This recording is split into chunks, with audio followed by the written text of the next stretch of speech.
10वें श्लोक के लिए प्रश्न उत्पन्न होता है कारिका में, यहाँ पे उत्थानिका में, कि यदि कर्म त्याज्य ही है तो किसके द्वारा प्रवृत्त हुआ जीव क्यों कर्म करेगा।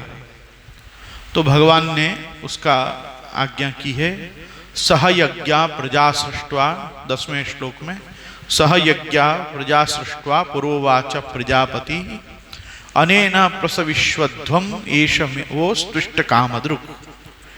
कृष्ण ने कहा कि मेरी आज्ञा से ब्रह्मा के द्वारा निर्दिष्ट लोग इसका आचरण करते हैं। ब्रह्मा ने प्रवृत्ति धर्म सहित प्रजा उत्पन्न कर मेरे अवतार से पूर्व कर्म यज्ञार्थ कर्म का उपदेश दिया था। पूरा शब्द इस बात का द्योतन कराता है कि मैंने तो अवतार लेकर भक्ति का ही उपदेश दिया है। इस यज्ञ से वृद्धि प्राप्त करो क्योंकि यह यज्ञ तुम्हें इष्ट फलदायी होगा। भगवान की आज्ञा से निःसृत ब्रह्म वाक्य मिथ्या नहीं होगा, इसीलिए प्रभु ने यह वरदान दिया है। 11वें श्लोक में आप आज्ञा करते हैं प्रभु कि देवान भावयतानेन ते देवा भावयन्तु वह परस्परम भावयन्त श्रेयः परम वाप्स्यथ। कर्म से जगत की अभिष्ट सिद्धि कैसे है, इसका उत्तर है। अब कर्म करने से जगत में अभिष्ट कैसे सिद्ध होगा, तो यहाँ पे समझा रहे हैं कि ब्रह्मा ने कहा कि इस यज्ञ से तत्त कर्म के अधिष्ठाताओं को बढ़ाओ और वे देव तुम्हारा संवर्धन करेंगे। भाव यह है कि हविष्यान्न से तुम लोग देवत्व को बढ़ाओ और तुम में देव कर्म साधन बढ़ावें। इस प्रकार भावना पूर्वक तुम और देवगण दोनों ही अभिष्ट प्राप्त करेंगे। ये चीज कह के अब प्रभु बता रहे हैं कि अगर तुम ये कर्म इस प्रकार से नहीं करते हो तो क्या होगा और उस ऐसे व्यक्ति का क्या स्वरूप है।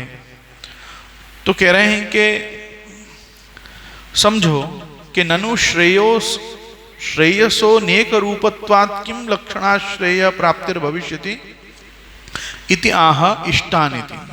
12वां श्लोक कैसे शुरू हुआ, श्रेय के अनेक रूप हैं, तब कैसा श्रेय मिलेगा। मोक्ष के अलग अलग प्रकार हैं, मुक्ति के अलग अलग प्रकार हैं, कैवल्य के अलग अलग प्रकार हैं, तो ऐसा करने से हमको कौन से प्रकार का यहाँ मोक्ष मिलेगा, ये प्रश्न है। तो भगवान कह रहे हैं कि इष्टान भोगान ही वो देवा दास्यन्ते यज्ञ भाविताः तैर्दत्तान प्रदायेभ्यो यो भुंक्ते स्तेन एव सः। देवताओं को बिना दिए भोग भोगने वालों की निंदा प्रभु इस श्लोक में कर रहे हैं कि देखो, तुमको अभी ऊपर के श्लोक में कहा गया है कि परस्परम भावयन्त, तुम देवताओं को दो और देवता मानवों को देंगे। अगर तुम ऐसा नहीं करते हो तो वो कह रहे हैं कि इष्टान भोगान ही वह देवा दास्यन्ते यज्ञ भाविताः तैहि दत्तान अप्रदायः एभ्यः य भुंक्ते तेन एव सः। अर्थात यज्ञ द्वारा बढ़ाए हुए देवता लोग तुम्हारे लिए बिना मांगे ही प्रिय भोगों को देंगे। उनके द्वारा दिए हुए भोगों को जो पुरुष उनके लिए बिना दिए ही भोगता है वह निश्चय ही चोर है। स्तेन, स्तेन शब्द जो है ना वो चोर के अर्थ में होता है। स्तेई मतलब चोर, चोरी करने वाला स्तेई, और स्तेन मतलब चोर।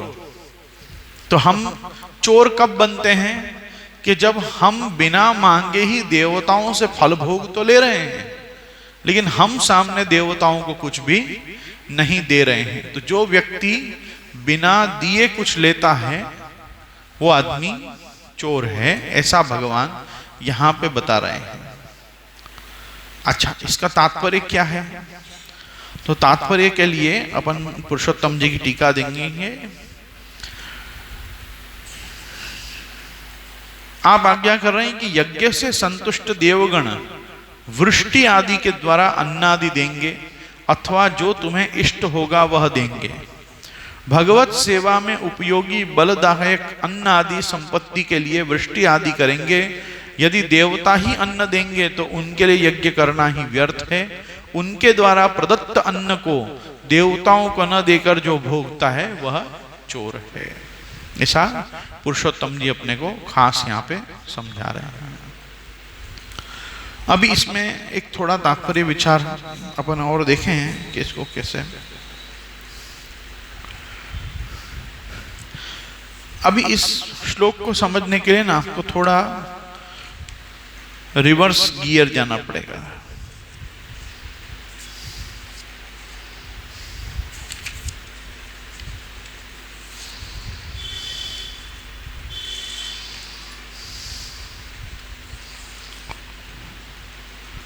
नहीं, अगर रिवर्स जाने की जरूरत नहीं है, आगे देखो इसको समझाएंगे।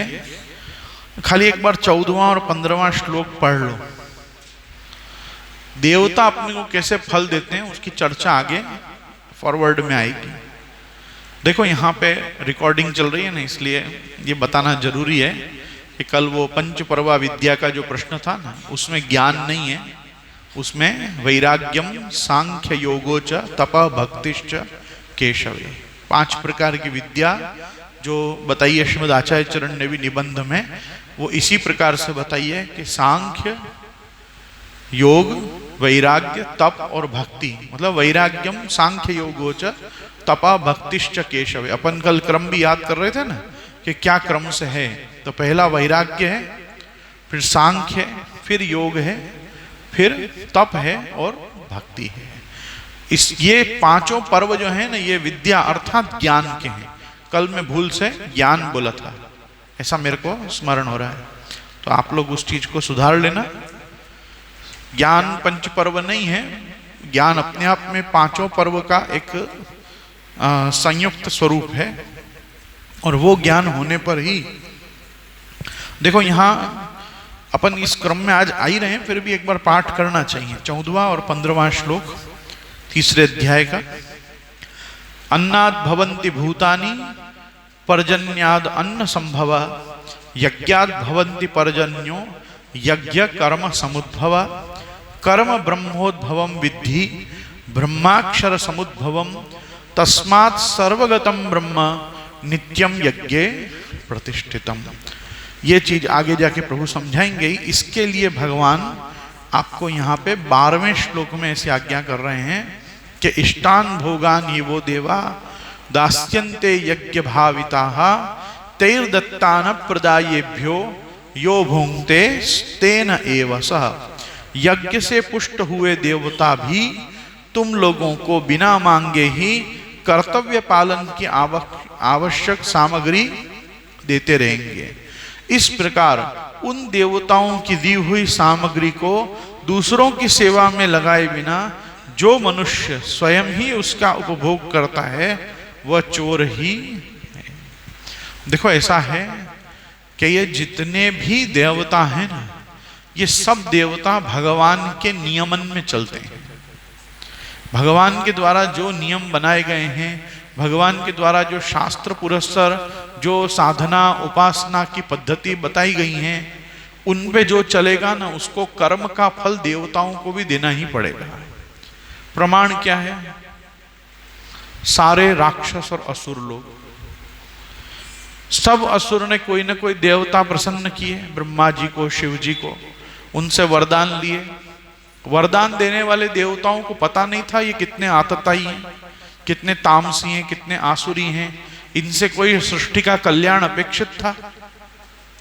तो फिर क्यों दिया वरदान? क्योंकि वो वरदान देने को बाध्य हैं।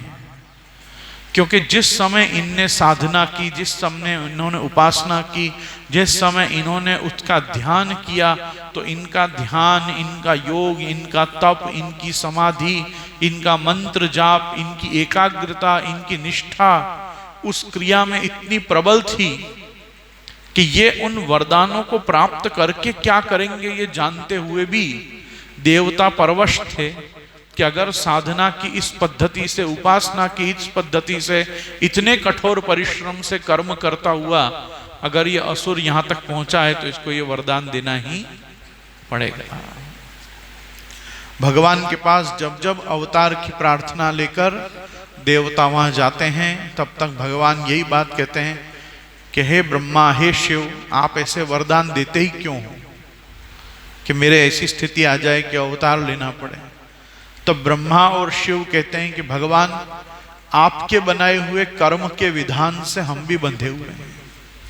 जो कर्म करेगा, जो उपासना करेगा, जो साधना करेगा, उसको सिद्धि देना हमारे धर्म में आता है।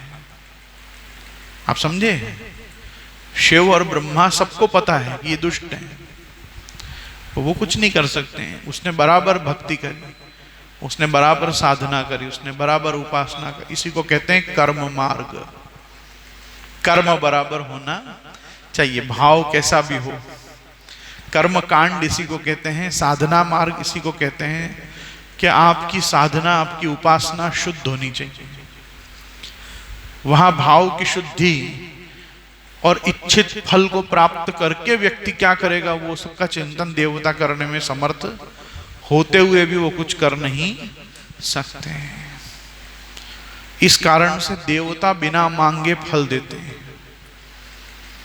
हिरण्यकश्यप के सामने जब ब्रह्मा जी प्रकट हुए तो हिरण्यकश्यप ने ऐसा वरदान मांगा जो सबको पता है।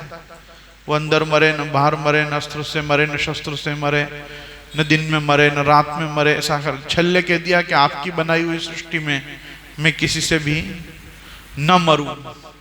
तो ब्रह्मा जी ने पहले कहा कि ऐसा भयंकर वरदान मैं तुमको नहीं दे सकता हूं। तो वहां पे हिरण्यकश्यप के वचन है अन्य पुराणों में भी कि हिरण्यकश्यप ब्रह्मा जी को बोलता है कि मेरे गुरु शुक्राचार्य ने जो पद्धति बताई थी उस पद्धति से मैंने बराबर उपासना करी है, और अगर इतनी पर्याप्त नहीं है तो तुम अभी यहां से अंतर ध्यान हो जाओ, मैं फिर उतनी करता हूं कि मैं ये वाला वरदान ले सकूं। तो ब्रह्मा जी कहते हैं नहीं नहीं, मेरा दर्शन अमोघ है और मैं प्रकट ही हुआ हूं तुमको वरदान देने के लिए, पर तुम इसमें कुछ मुझे कंसेशन दे सको, कुछ डिस्काउंट दे सको तो तुम ही दे दो मुझे। इतना भयंकर वरदान मैं तुमको कैसे दूं? तो भी वो बोलता है कि नहीं नहीं, मैं तो यही चीज चाहता हूं, और अगर ये वरदान देने में तुम समर्थ नहीं हो तो तुम जाओ, मैं वापस और इससे भी। अब जबकि पुराणों में हम देखें तो वो आदमी इतनी तपस्या कर चुका था कि इंद्रलोक में, स्वर्ग में देवता जलने लग गए थे। उसके तप की अग्नि से देवताओं को ज्वलन होने लग गई थी, और वो उस जलन से पीड़ित होकर ब्रह्मा जी के पास गए और ब्रह्मा जी को कहा कि अगर देवताओं के एकाध वर्ष और उसने तप कर लिया ना तो वो या तो इंद्र पद पे आ जाएगा या ब्रह्म पद भी वो प्राप्त कर सकता है। उसको उस चीज से रोकना हो तो जाके वरदान देके आओ आप। उसने इतना भयंकर तप किया। और भागवत जी में भी ब्रह्मा जी उसके तप की प्रशंसा करते हुए कहते हैं कि हिरण्यकश्यप, तुमने जैसा तप किया वैसा तप तो ना कोई ने अभी तक किया था, ना आगे कोई करेगा। और जब बलि राजा के यज्ञशाला में वामन जी जाते हैं तब हिरण्यकश्यप और हिरण्याक्ष के यश का वर्णन करते हैं कि तुम्हारे पूर्वज कैसे थे बलि। तब वामन जी भी यही बात कहते हैं कि तुम्हारे काका, मतलब तुम्हारे खुद के ये कौन हुआ, उनके तो पिता विरोचन, विरोचन के पिता प्रहलाद, प्रहलाद के पिता, तो तुम्हारे परदादा हिरण्यकश्यप ने जैसा तप किया ऐसा तप तो कोई ने भी नहीं किया। तो इनका तप इतना प्रभावशाली था कि देवता भी इनके सामने नतमस्तक होते थे। रावण के दरबार में जब हनुमान जी लाए जाते हैं तो हनुमान जी भी रावण से यही कहते हैं कि तुमने जो सिद्धियां प्राप्त की हैं, तुमने ब्रह्मा और शिव से जो वरदान प्राप्त किए हैं रावण, अगर तुमने उन चीजों का मानव कल्याण में, जन कल्याण में और लोक कल्याण में अगर उपयोग किया होता इन सिद्धियों का, तो आज 33 कोटि देवताओं की पूजा बंद हो गई होती और लोग तुम्हारी पूजा कर रहे होते। पर तुमने आतताई और आसुरी प्रवृत्तियों में अपनी इन सब सिद्धियों को और एनर्जियों को लगा दिया, इसके कारण आज तुम्हारी ये दुर्गति हो रही है। तो कहने का तात्पर्य यह है कि देवता तो मांगने पे तो देते ही हैं, देवता बिना मांगे भी फल दे रहे हैं, ये भगवान समझाना चाह रहे हैं। इसलिए कह रहे हैं उनको दिए बिना तुम मत खाओ, उन लोगों को दिए बिना। अब वो कैसे, तो उसको समझा रहे हैं। देखो, यज्ञ से पुष्ट हुए देवता भी तुम लोगों को बिना मांगे ही कर्तव्य पालन की आवश्यक सामग्री देते रहेंगे। इस प्रकार उन देवताओं की दी हुई सामग्री को दूसरों की सेवा में लगाए बिना जो मनुष्य स्वयं ही उसका उपभोग करता है वह चोर ही है। शरीर पांच भौतिक सृष्टि मात्र का एक क्षुद्रतम अंश है। अतः स्थूल, सूक्ष्म और कारण तीनों शरीर संसार के तथा संसार के लिए हैं। शरीर स्वयं स्वरूप के किंचन मात्र भी काम नहीं आता। प्रत्युत शरीर का सदुपयोग ही स्वयं के काम आता है। शरीर का सदुपयोग है दूसरों की सेवा में लगाना, संसार की सेवा में समर्पित कर देना। जो मनुष्य मिली हुई सामग्री का भाग दूसरों को, अभावग्रस्तों को दिए बिना अकेले ही उसका उपभोग करता है वह चोर ही है। उसे वही दंड मिलना चाहिए जो चोर को मिलता है। ये जब प्रश्न आया तो इसके बाद 13वां श्लोक प्रकट होगा। अब 13वें श्लोक को समझाने के लिए पहले वो क्यों आया 13वां श्लोक, ये बताते हैं कि ननु पूर्व यजन व्यतिरेकेण यथा दत्तम तथैवाग्रेपि दास्यन्त एवात किम यजनेत्य इत्याह यज्ञशिष्टाशिना इति। यदि यह विचार करें कि यज्ञ के बिना जैसे देवगण देते रहे वैसे आगे भी देते रहेंगे, अतः यज्ञ करने से क्या लाभ है, अतः कहा है यज्ञ शिष्टाशिना। यज्ञ से बचा हुआ अन्न खाने वालों की प्रशंसा और इसके विपरीत करने वालों की निंदा करने के लिए भगवान 3 अध्याय में 13वां श्लोक बोल रहे हैं। 13वां श्लोक क्या बोलता है देखो, यज्ञ शिष्टाशिनः संतो मुच्यन्ते सर्व किल विषयी भुंजते ते त्वघम पापा ये पच्यन्त्यात्म कारणात्। यह समझा रहे हैं, पहले इसका अन्वय देखेंगे। यज्ञ शिष्टाशिनः संतः मुच्यन्ते सर्व किल विषयी भुंजते ते तु अघम पापः ये पचन्ति आत्म कारणात्। यज्ञ से शेष बचे हुए अन्न को खाने वाले श्रेष्ठ पुरुष सब पापों से छूट जाते हैं, और जो पापी लोग अपने शरीर के पोषण के लिए ही भोजन बनाते हैं, पकाते हैं, वे तो पाप को ही खाते हैं। ठाकुर जी को भोग धरे बिना खाने वालों की भी यही दशा पुरुषोत्तम जी समझा रहे हैं कि जिनके घर में रसोई केवल खुद के लिए बनती है। ये इसको मैं क्यों ठाकुर जी से संदर्भ कर रहा हूं, क्योंकि तरोर मूल निषेचेना, सब चीजों का जो मूल स्वरूप है वो कौन है, ठाकुर जी आप स्वयं हैं। एक बहुत सुंदर बात याद आई, देखो भागवत जी विराज रहे हैं।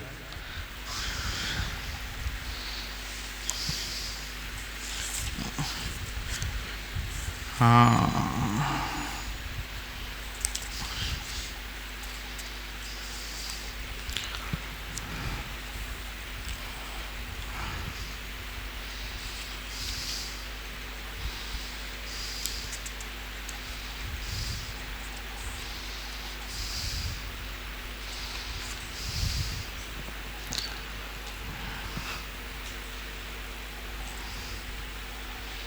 देखो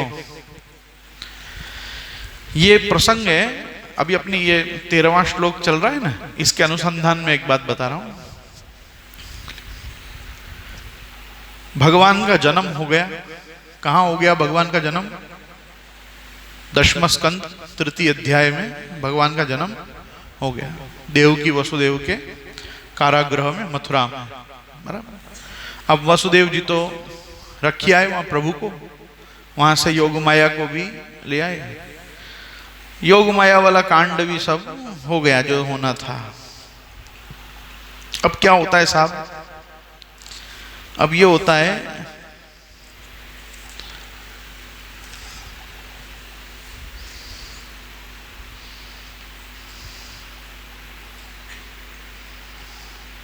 एक मिनट का मुझे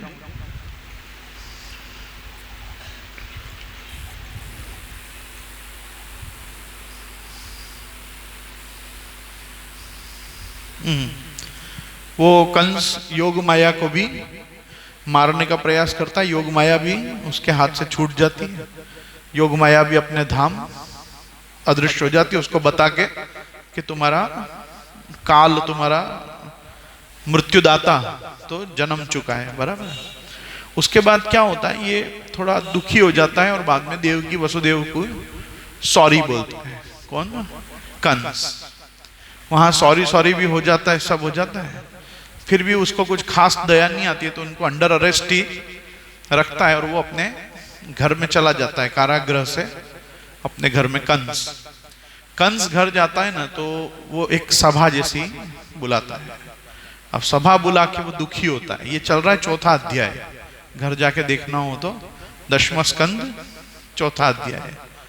4थे अध्याय में वो एक परिषद जैसी राक्षसों की, अपने राक्षस मित्रों की करता है। अभी उनको एक दुखद समाचार सुनाने पड़ेंगे ना कि भाई मेरे को मारने वाला तो कहीं ना कहीं पैदा हो चुका है, उसको ढूंढना कैसे, उसको मारना कैसे। तो वो अपने अपने मंत्रियों से सब बातें करता है, मंत्री उसको अपने अपनी सलाह देते हैं। उसमें उसका जो मेन मंत्री है ना, वो है चाणूर। उसका वो फास्ट फ्रेंड भी है, मल्ल में उसका उतना का उतना ही बलिष्ठ सखा भी है चाणूर। और सर्वोपरि तो सबसे क्रूअल माइंड उसकी गैंग में अगर कोई है कंस की, तो वो चाणूर है। अब यहाँ है ना, चाणूर के कुछ वचन है, और चाणूर है ना बहुत शांति से उसको समझाता है कंस को कि अगर वो भगवान है जो तुम्हारा काल है, और अगर उसने अवतार ले लिया है और उसको ढूंढना है, तो कोई बहुत बड़ा काम नहीं है। भगवान को ढूंढने के लिए अपने को भगवान जिन रूपों में है ना, उनको दुख देना शुरू करो, भगवान बाहर आ जाएगा। तो भगवान किन किन रूपों में है, अपन किस किस को पीड़ा देंगे, तो भगवान जल्दी से सामने आ जाएगा कि नहीं, इनको पीड़ा मत दो। तो वो देखो बोलता है यहाँ पे 39 श्लोक है 4th अध्याय का, 10वां स्कंद 4था अध्याय और 39वां श्लोक।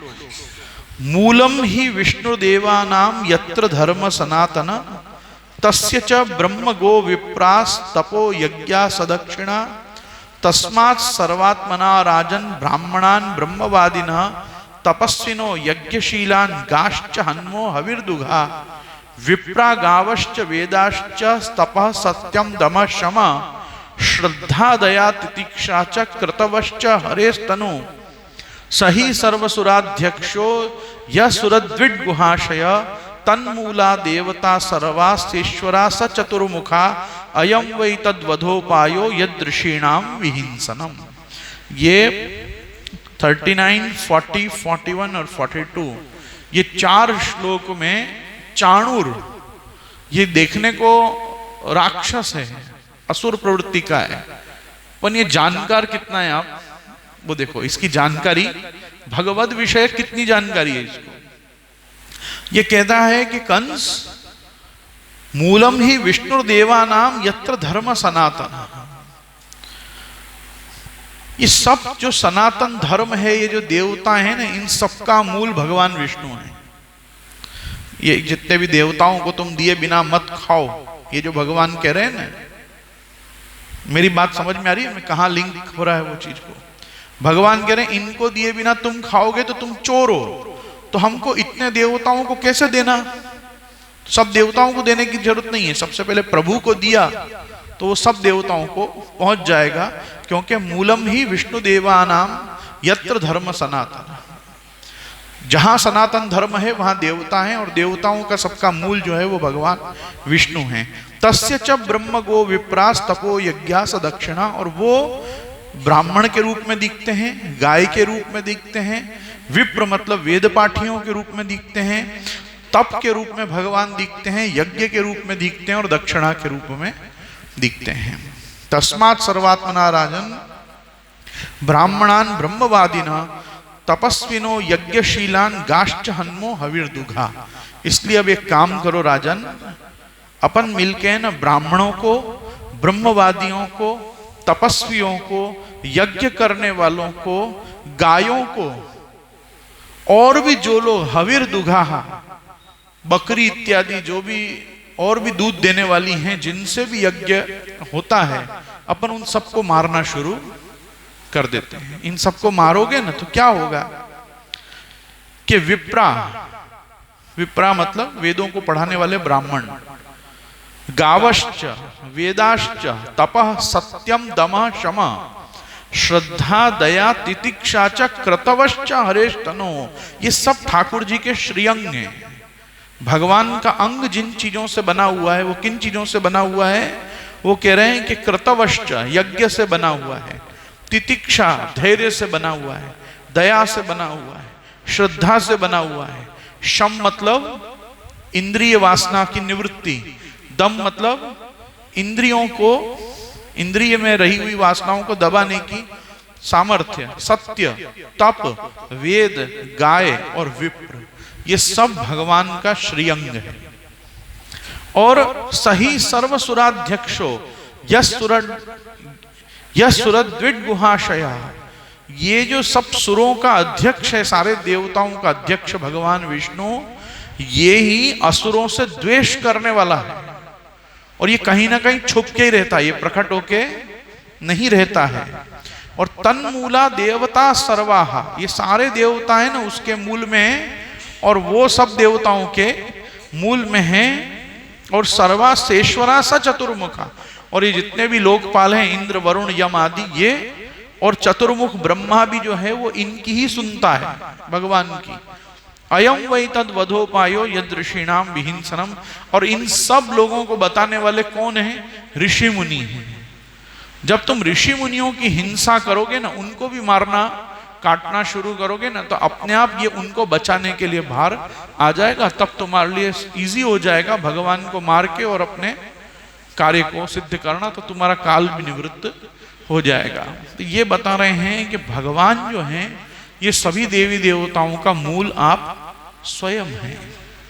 आगे संपूर्ण गीता जी में जब ये त्वम पदार्थ से हट के तत्पदार्थ ब्रह्म के तत्व का निरूपण करेंगे, वहां तो भगवान खुद बोल देंगे, मत्तः परतरम नान्यत् किंचिद अस्ति धनंजय, मेरे से ऊपर तो कोई तत्व है ही नहीं।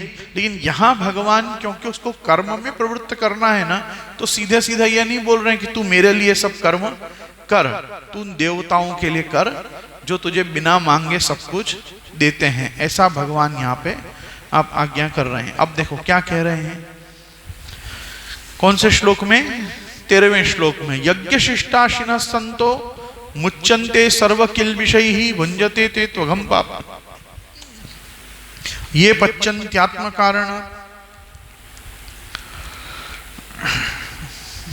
ये श्लोक कैसे आया? ये श्लोक ऐसे आया कि यदि यह विचार करें कि यज्ञ के बिना जैसे देवगण देते रहे हैं वैसे ही आगे भी देते रहेंगे, अतः यज्ञ करने से ही क्या लाभ है? अतः कहा है यज्ञ शिष्टाशिनः सन, यज्ञ शिष्टासनः, पूर्व दत्त स्वरूप ज्ञानी यज्ञ का अवशिष्ट भक्षण कर संपूर्ण पापों से छूट जाते हैं। भाव यह है कि अन्नादि रस की उत्पत्ति तो भगवान के भोग के लिए है, उसका अपने लिए उपयोग करना पाप रूप है। अतः जो भक्त हैं वो अन्नोत्पत्ति प्रयोजन के ज्ञाता हैं, वे भगवान के लिए ही पाकादि व्यंजन निर्माण कर भगवान को ही सब कुछ समर्पण कर उसके अवशिष्ट का भोजन कर समस्त पापों मतलब सेवा के प्रतिबंधकों से मुक्त हो जाते हैं। जो अपने लिए ही पाकादि क्रिया करते हैं वे पाप का ही भक्षण करते हैं। यहाँ भी वो यही प्रकार का श्लोक समझा रहे हैं अपने को। और इसमें क्या समझा रहे हैं देखो एक बार 13वें श्लोक का अर्थ, यज्ञ शेष का अनुभव करने वाले श्रेष्ठ मनुष्य संपूर्ण पापों से मुक्त हो जाते हैं, परंतु जो केवल अपने लिए ही पकाते अर्थात सब सर्व कर्म करते हैं वे पापी लोग तो पाप का ही भक्षण करते हैं। संपूर्ण पापों का कारण है कामना। पाप में आदमी क्यों पड़ता है? कामना के कारण। अतः कामना पूर्वक अपने लिए कोई भी कर्म करना पाप मतलब बंधनकारी है, और निष्काम भाव से दूसरे के लिए कर्म करना पुण्य है। पाप का फल दुख और पुण्य का फल सुख है। इसलिए स्वार्थ भाव से अपने लिए कर्म करने वाले दुख पाते हैं और निस्वार्थ भाव से दूसरों के लिए कर्म करने वाले सुख हो पाते हैं। अब क्योंकि दो श्लोक साथ में हैं, अपन दोनों श्लोकों को साथ में ही देखेंगे। और इससे 2 श्लोक वहां साथ में है, लेकिन यहाँ पे 14वें श्लोक की उत्थानिका बताते हुए आप आज्ञा कर रहे हैं कि ननु रसरूपस्य भगवतोन्नादेव केवलात् कथम भोग इत्याह अन्नादिति। यदि यह प्रश्न हो कि भगवान तो रसरूप हैं, केवल अन्न से ही भोग कैसे होगा, अतः यह 14वां श्लोक प्रकट होता है। क्या श्लोक है 14वां? अन्नाद भवन्ति भूतानि पर्जन्याद अन्न संभव यज्ञाद भवन्ति पर्जन्यो यज्ञ कर्म समुद्भव। बहुत सुंदर इसका अर्थ। और दूसरा श्लोक भी साथ में देखो, कर्म ब्रह्मोद्भवम विद्धि ब्रह्माक्षर समुद्भवम तस्मात् सर्वगतम ब्रह्म नित्यम यज्ञ प्रतिष्ठितम। संपूर्ण प्राणी अन्न से उत्पन्न होते हैं।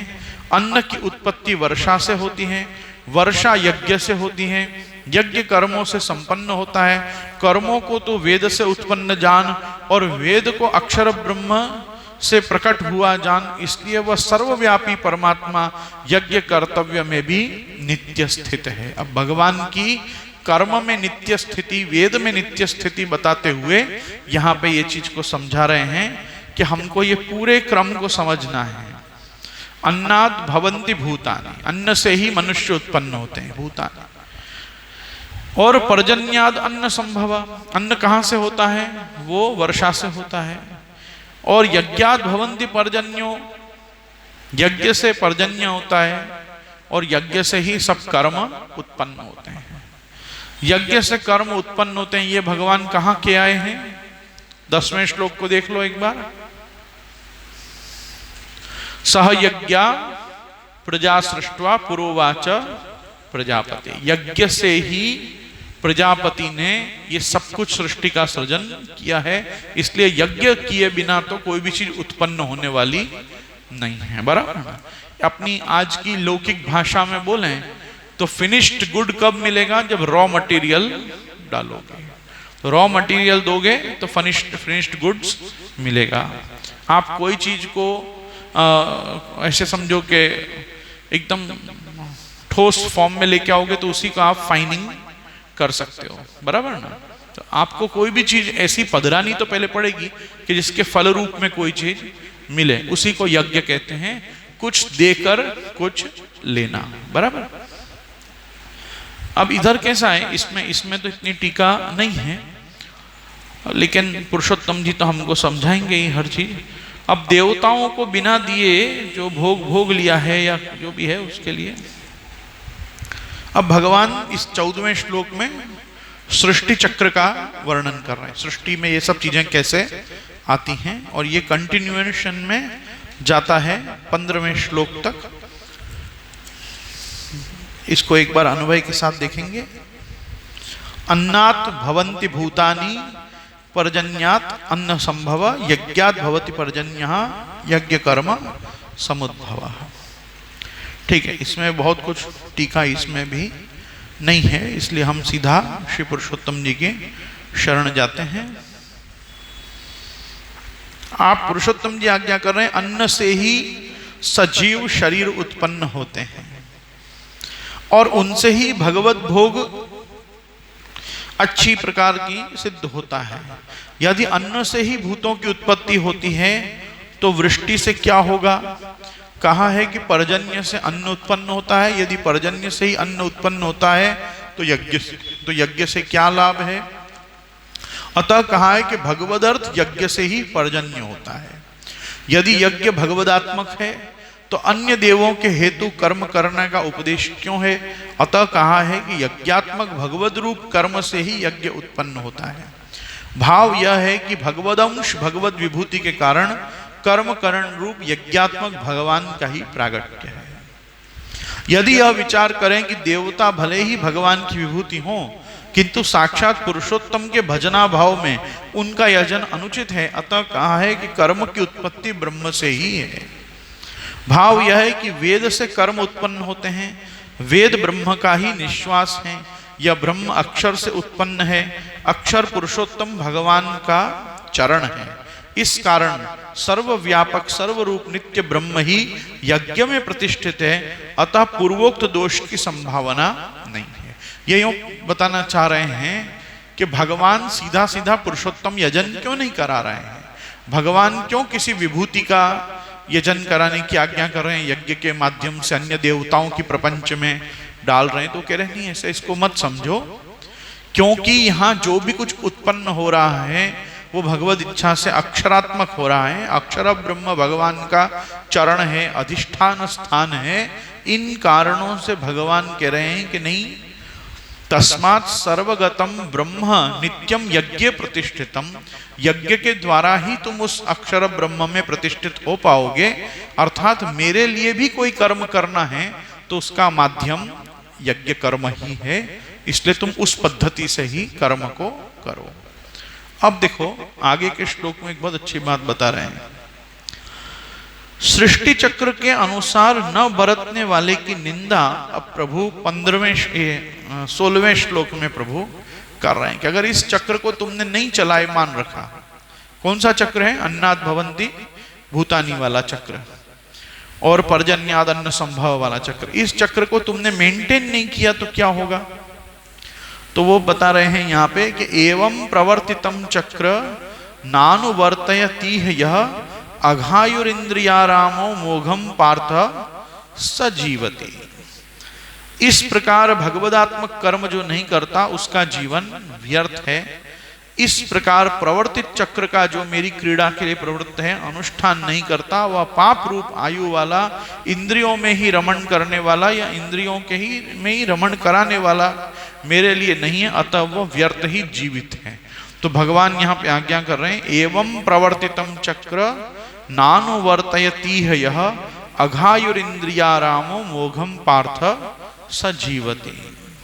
हे पार्थ, जो पुरुष इस लोक में इस प्रकार चलाए हुए सृष्टि चक्र के अनुसार नहीं वर्तता, अर्थात शास्त्र अनुसार कर्मों को नहीं करता है, वह इंद्रियों के सुखों को भोगने वाला पाप आयु पुरुष व्यर्थ ही जीता है। उसका जीवन यहां प्रभु ने व्यर्थ बताया है।